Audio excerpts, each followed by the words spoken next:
gentlemen, the story you are about to see is true. The names have been changed to protect the innocent.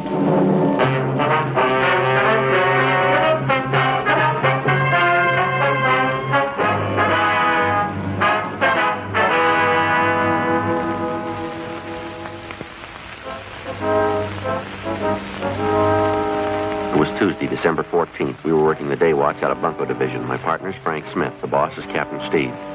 My name's Friday. A gang of petty swindlers had set up operations in the city. We knew they were experienced. We knew they were cunning. They worked fast. We had to stop them.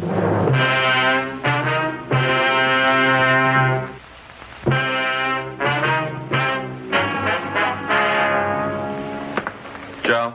Yeah. It's Miss Bergstrom. You spoke to her on the phone last night? Oh, yeah, sure. It's my partner, Sergeant Friday, miss. How do you do? Glad to know you. These are the things you told me about, are they? Yes, here they are. Sure make them look nice, don't they? Yeah.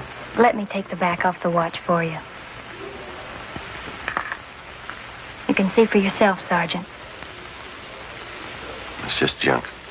Nothing inside. Doesn't look like it's worth 15 cents. He charged me $48 for that watch. He said it was wholesale. He wasn't making any profit on it. He told me he was doing it because he'd known Harry so well. Nothing inside. Just an empty case. Well, how about the pen and pencil set, miss? Just as bad. The pen's just a shell. Won't even write. Same with the pencil. I paid him $30 for them. Mm-hmm. This engraving on the pen with love from Harry? That's Harry, the boy I was engaged to. That's how the man got me interested to start with. He came to my house and gave them to me.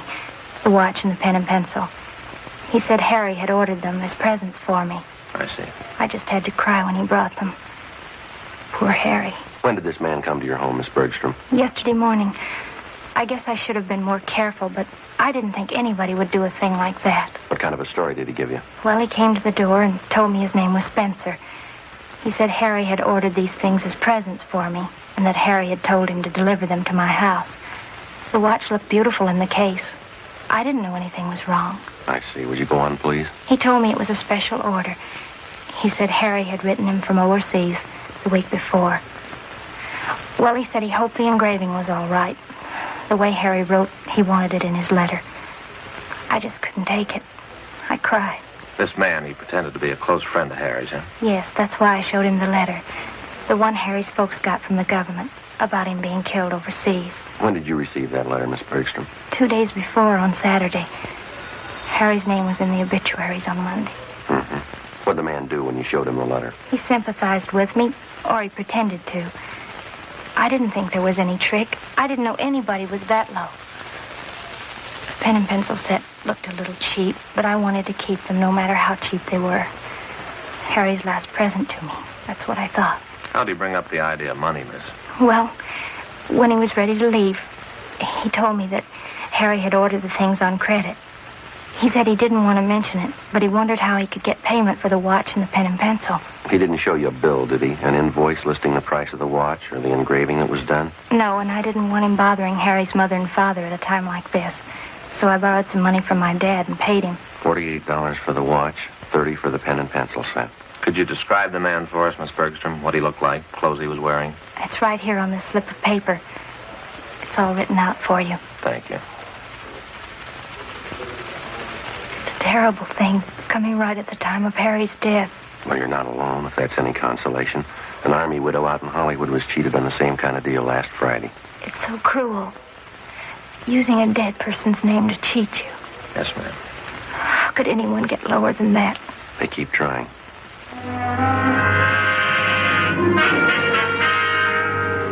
Frank and I took Miss Bergstrom's crime report. The phony watch and pen and pencil set were booked as evidence. In the past 2 weeks, we'd received half a dozen identical complaints from relatives or friends of lately deceased persons. The swindler, or con man as he likes to be called in his trade, gets the names of lately deceased persons from the obituary column or the military casualty list in the daily newspapers. He then fixes up some cheap article of merchandise with appropriate engraving and calls on the friends and relatives of the deceased. He pretends to know nothing about the death of the person who he claims placed the order for the merchandise. In almost every case, the friend or relative agrees to pay for the articles at some exorbitant price. For the con man, it's a lucrative racket. For the public, a vicious one.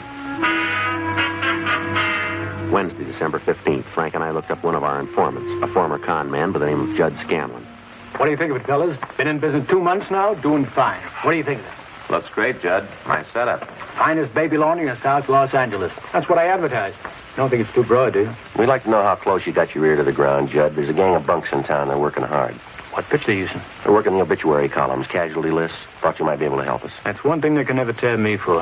Obituary racket. Lousiest racket there is. Can you do anything for us?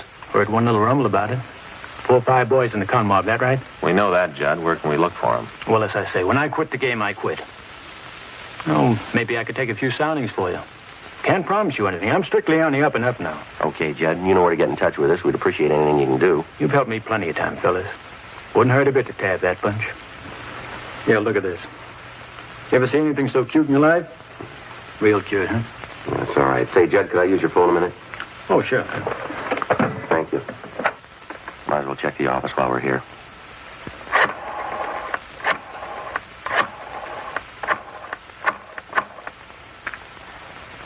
"2572, please." Yes, that's right. Bunko Division. Thank you. Hi, Devetta. This is Joe Friday. Yeah, anything doing? Uh-huh. Yeah, is that right? Yeah. And what's the name? Uh-huh. I see. Yeah, you bet, John. Right. Yeah, we'll check it. Right. Thanks a lot. Bye. Anything? Yeah, we might have a lead on him. What is it? Reached a woman up in Highland Park, a Mrs. Westerly. Daughter was killed in an auto accident. Last night they came around and sold the woman a watch her daughter was supposed to have ordered. A necklace and a pen and pencil set, too. $250, usual junk. Uh-huh.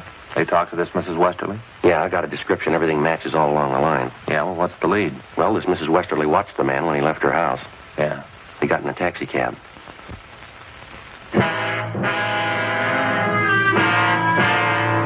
10:30 a.m. While Sergeants Bryant and Ullery got out a broadcast on the suspect, Frank and I drove to the offices of the taxi cab company where we contacted the special agent. He helped us check the way bills for the preceding night. On the way bill for cab 213, we found the trip listed. Starting point, the intersection nearest the Westerly home. Destination, a hotel on South Flower Street. We went to the hotel and interviewed the desk clerk. From the description we gave him, he identified the man as Fred G. Norris from Minneapolis. At least that's the way he'd signed the hotel register. The clerk told us that Norris wasn't in. We had him show us his room. In his suitcases, we found quantities of dime store costume jewelry, monogrammed, 24 cheap wristwatches and wallets and handbags done in poor quality imitation leather. Also a portable engraving set. The clerk told us Norris was expected back shortly. We told him to say nothing to the suspect when he arrived. We waited in the room. We called the office to let him know where we were. 1 p.m. Still no sign of Norris. Let it ring. Think it's Norris? Could be. Call him to see if the room's clear. Yeah. Persistent, huh? No. Guess they gave up. I'll check to see who it was.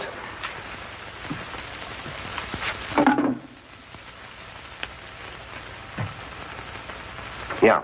That call was for us, was it? No, this is 214. You just let us in a little while ago, remember?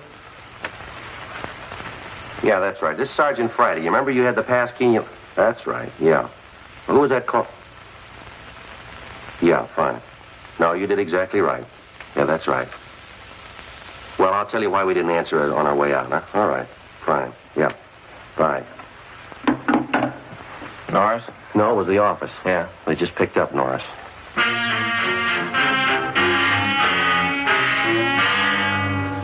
"2 p.m. We called the office and arranged for a stakeout at the hotel in case any of Norris's pals attempted to contact him.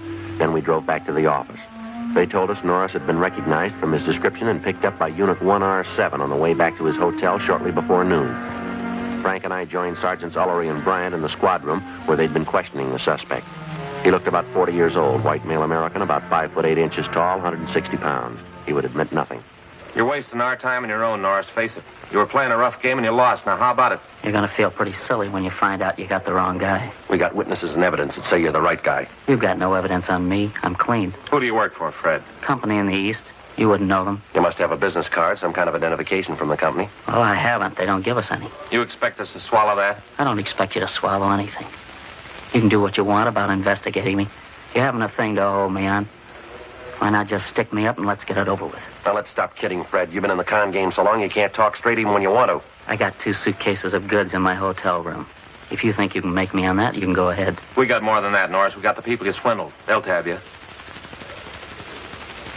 How about it? You want to do it the hard way? Joe? There's no use wasting any more time with them. You got that list of victims? Yeah. The ones with the check marks are the ones that tabbed Norris. Thanks.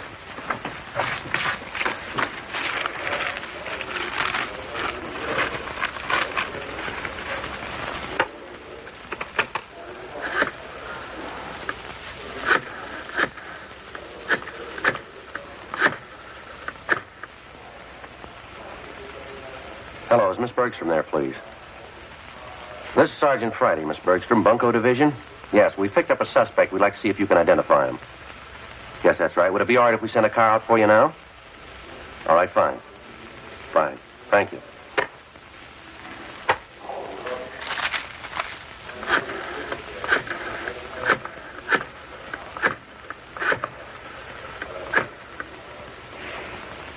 Mrs. Westerly? Ms. Westerly, this is Sergeant Friday, Bunko Division. Yes, ma'am, that's right. Yes. We've got a suspect down here. We'd like to see if you can identify him. Could you come down if we sent a car out for you? Fine. Thank you very much, ma'am. Yes, ma'am. Goodbye.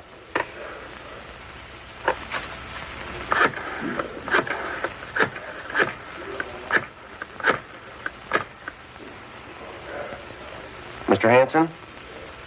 No, that's all right. I'll hang on. This is the Los Angeles Police Department. Can't sit here all day. Quiet, he's on the phone. Hello, Mr. Hanson? Well, this is Sergeant Friday, Bunko Division. Yes, sir, that's right. Police Department? How are you, sir? Fine, thank you. Say, Mr. Hanson, we have a suspect in custody down here. No, I say we have a suspect in custody down here. Wondering if you could come down to identify him. Yes, that's right. Yeah, that watch deal. Yes, sir. Could you make it down here if we sent a car out for you right away? Good. Fine. Thank you very much, sir. Right, we'll see you then. Right.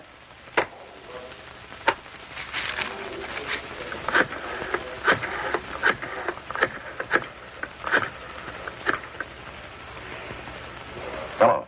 Hello, is Miss Cronin there, please? This is Sergeant Friday calling, Miss Cronin. Bunko Division?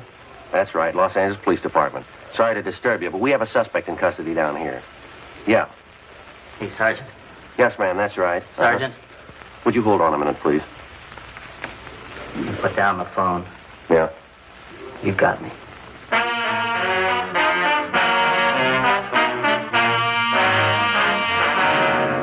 $2:58 p.m. We informed the victims that the special show-up had been canceled. Then we called in the stenographer and had her take Fred Norris's statement. In addition to listing the crimes he committed, he also told us there were 6 men in the Bunko gang besides himself. He gave us the names and descriptions of each one of them. He stated that they'd been operating in Los Angeles for the past 4 months. Norris said none of them had ever met the leader of the Bunko gang. The only contact they had with the leader was through one of the older gang members, a man by the name of Wesley Fisher.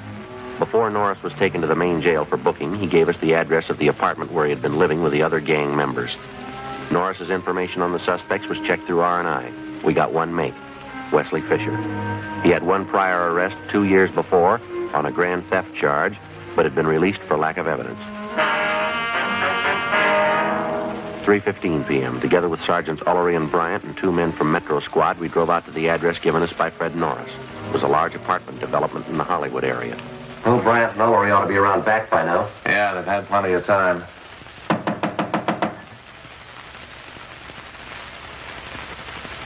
I'll try it again. Did you want to see the people that live there? Yes, ma'am. Did you want to check the garbage disposal? I've got a key. I'm Mrs. Callahan, the manager. No, ma'am, we want to talk to the tenants. I'm afraid you're a little late. What? They just moved out, bag and baggage.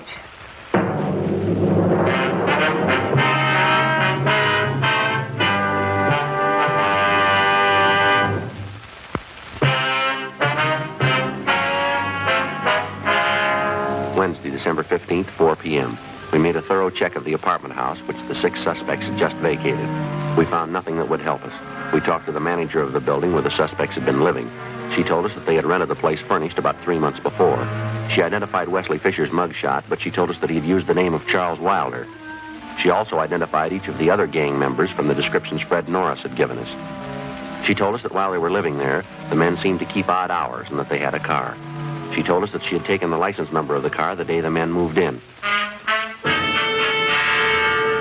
The license number was checked with DMV. It was registered in the name of Wesley Fisher, 1008 California Street, a transient hotel. The manager told us Fisher had moved about 9 months before. There was no forwarding address. We got out an all-points bulletin on Wesley Fisher and his automobile, requesting that all occupants of the car be held for investigation of grand theft. Thursday, December 16th, 8 a.m. Frank and I checked into the office. Well, from what Norris said, we know they brought most of the junk they're selling with them from the Middle West. Yeah, it looks like they were using that hotel room Norris had for a warehouse. I guess they didn't want to keep the stuff in the place where they were living. You figure there's any way we can set up stakeouts? No, not unless we cover every name in the obituary column. The way it's going, we might have to try it. We got to come up with something. Look at these. 2 more this morning, straight out of the obituary column. Yeah, it took one family for $90. And the other one here for $60. That last run through the stats office help any? Got a couple of possibles for us. They pulled some more mugs for us. Gonna show them to the victims this morning. What do you think about Norris? You think he's come up with everything? I don't know, Joe. Bryant and Ullery talked to him yesterday at the main jail. He didn't have anything new. I talked to the sheriff's bunco detail. They got one new case. Same M.O. Description comes close to one of the guys. The victim was the father of a Navy flyer lost overseas. They sold him a watch chain his son was supposed to have bought him for a present. Solid brass. I got anything new on it? No, they haven't been able to come up with anything either. I got it. Bunco Division, Friday. Yeah. Oh, yeah, Judd. Uh-huh. Yeah, we can be there. Yeah, you bet. Be right there. Judd Scanlon? Yeah. He wants to know if the name Wesley Fisher means anything to us. Well, I don't know what it's worth, but my brother Max called me up this morning.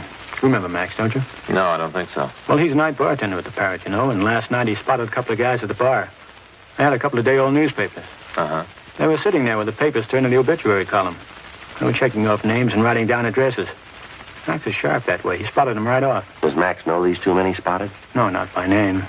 But he knew that one of them lived in the hotel next door to the bar. When the hotel night clerk came in for a beer, Max asked him about it.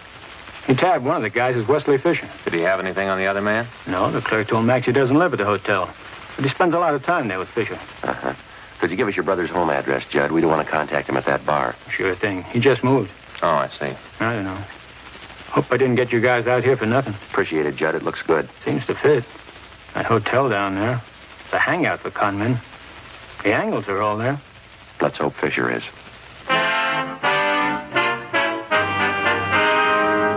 8:53 a.m. We arrived at the hotel on South Main Street. We checked with the desk clerk who told us that Wesley Fisher had room 37. As far as he knew, Fisher was in his room. We got a pass key from the clerk, went up to room 37 where we found Fisher and another man. He identified himself as Raymond Wilson, one of the gang members identified by Fred Norris. We also found a small supply of cheap watches and pen and pencil sets. We found Fisher's car. It was impounded. We took both suspects back to the city hall.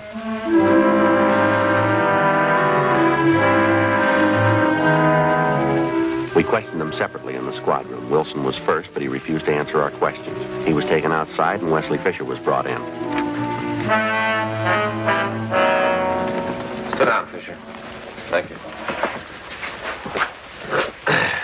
Well, I guess you know why you're here. I haven't the least idea. All right, then we'll tell you. Do you know a Fred Norris? Fred Norris. Name sounds a little familiar. Can't quite place it. He places you pretty well. He says he worked with you and Wilson up until a couple of days ago. That's so? That's right. He says he lived with you in that apartment out in Hollywood. That's so. Norris, Hollywood. When was that? 2 days ago, Fisher. Your landlady identified your mug. She even had the license number of your car. Well, what's it prove, gentlemen? It proves you're lying. You and Wilson worked together. You did work with Norris. You're part of one of the filthiest rackets going. Gentlemen, you're making a bad mistake. No, there's no mistake, Fisher. Your picture's been identified by at least a half a dozen victims. Now, you can go on playing coy all you want, but we can prove that the pen and pencil sets you sold some of the victims are identical with the ones we found in your car and the ones we got in your room. I haven't any idea what you're talking about. Believe me, that's the truth. You wouldn't know the truth if it followed you, mister. Now, you look. Maybe you're great at conning old men and young girls, but don't try to pass any of it here. Now, just a minute, please. No, you listen, you two-bit thief. I couldn't begin to tell you off for the rotten things you've been pulling off in this town for the past 3 months.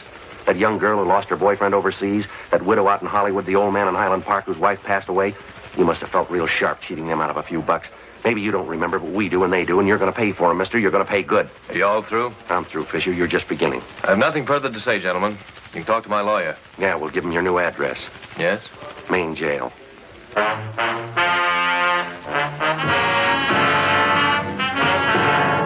Suspects Wesley Fisher and Raymond Wilson were booked and transported to the main jail. Both of them were positively identified by the victims. Warrants were obtained for the three suspects, Norris, Fisher, and Wilson. They were arraigned and held to answer at the preliminary hearing on several counts of grand theft. During the next 2 weeks and through the Christmas holidays, identical complaints of bunco operations continued to come in.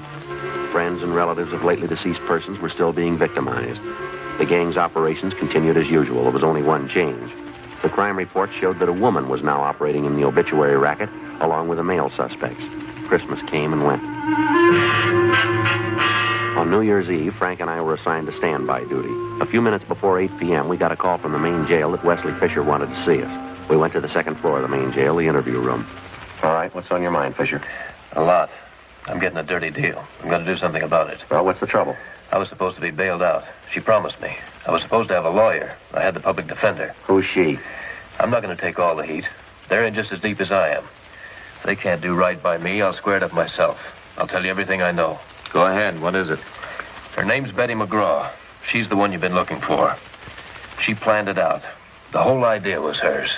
She got everybody together. It was her show. Where'll we find her? 213 Foster, apartment 8. Wesley Fisher gave us a complete statement of all of his crimes and also implicated the other members. He told us Betty McGraw was his girlfriend. She'd come up with the idea for the obituary racket. She gathered the men together for the job, and it had been planned that she was to stay in the background. In case of trouble, she would furnish aid to the gang members in the form of bail bond money and lawyers. She received a percentage of the take from each of the gang members. We checked her through R&I and found that she had a record. We checked out the address on the package and found that she'd gone to a New Year's Eve celebration at a downtown hotel. It was 11:57 when we got to the hotel. We identified ourselves to the special officer and showed him the mugshot of Betty McGraw. He thought he'd seen her at the bar. We started looking.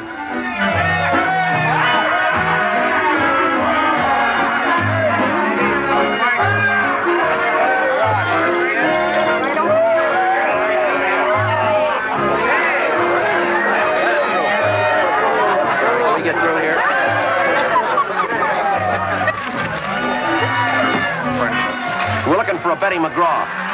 What do you want with her? All right, now come on, lady, sober up. Is your name Betty McGraw? Yeah, I'm Betty McGraw, but I don't know you. Who are you anyway? Police officers. We'd like to talk to you outside. Outside? I'm staying in here. This is where the party is, right here. All right, come on, lady, outside. Is there a bar outside? I didn't know there was a bar outside. Come on, lady, let's go. I don't know you at all. I'm not going. I'm not going with you. This is New Year's Eve. Don't you know that? New Year's Eve, and it's almost 12 o'clock.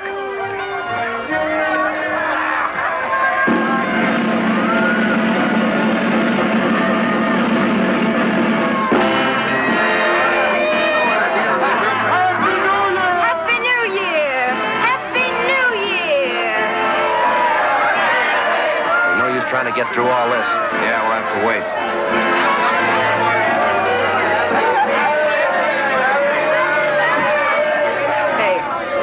Yeah? What's the matter? I don't know why, but I always cry on New Year's Eve. No reason. I just cry. Yeah? Every year. New Year's Eve, midnight comes, I cry. Got no reason for it. Is that right? I cry. I just cry.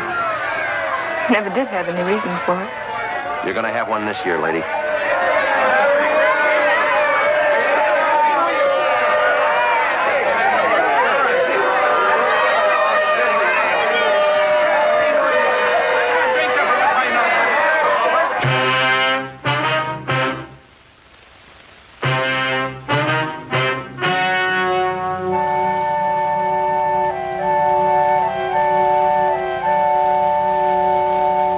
On March 28th, trial was held in Department 93, Superior Court of the State of California, in and for the County of Los Angeles. In a moment, the results of that trial.